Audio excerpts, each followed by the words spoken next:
පිඟුතුනි යසෝදරා මහරහත් තෙරණියට වන්දනා කළොත් විශේෂයෙන් කාන්තාවක් ඇගේ දහසකුත් පව් ගෙවි යනවා. එච්චර අනුභවයි යසෝදරා උත්තමාවියට කරන වන්දනාව.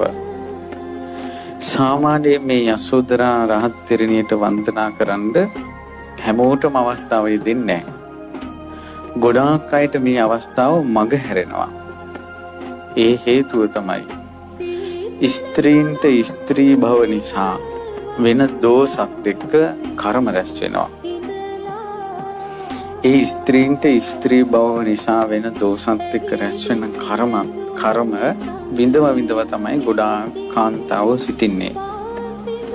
ඒ වගේ කාන්තාවන් යසෝදරා උත්තමාවිය වගේ තුන් ලෝකයට අනුත්තරීය ස්ත්‍රී රත්නයකට රහත් තෙරණියකට වැන්දොත් එහෙම වන්දනා කරන්න පටන් ගත්තොත් එහෙම එයාගේ කර්ම ගොඩාක් ගෙවෙන්න ගන්නවා.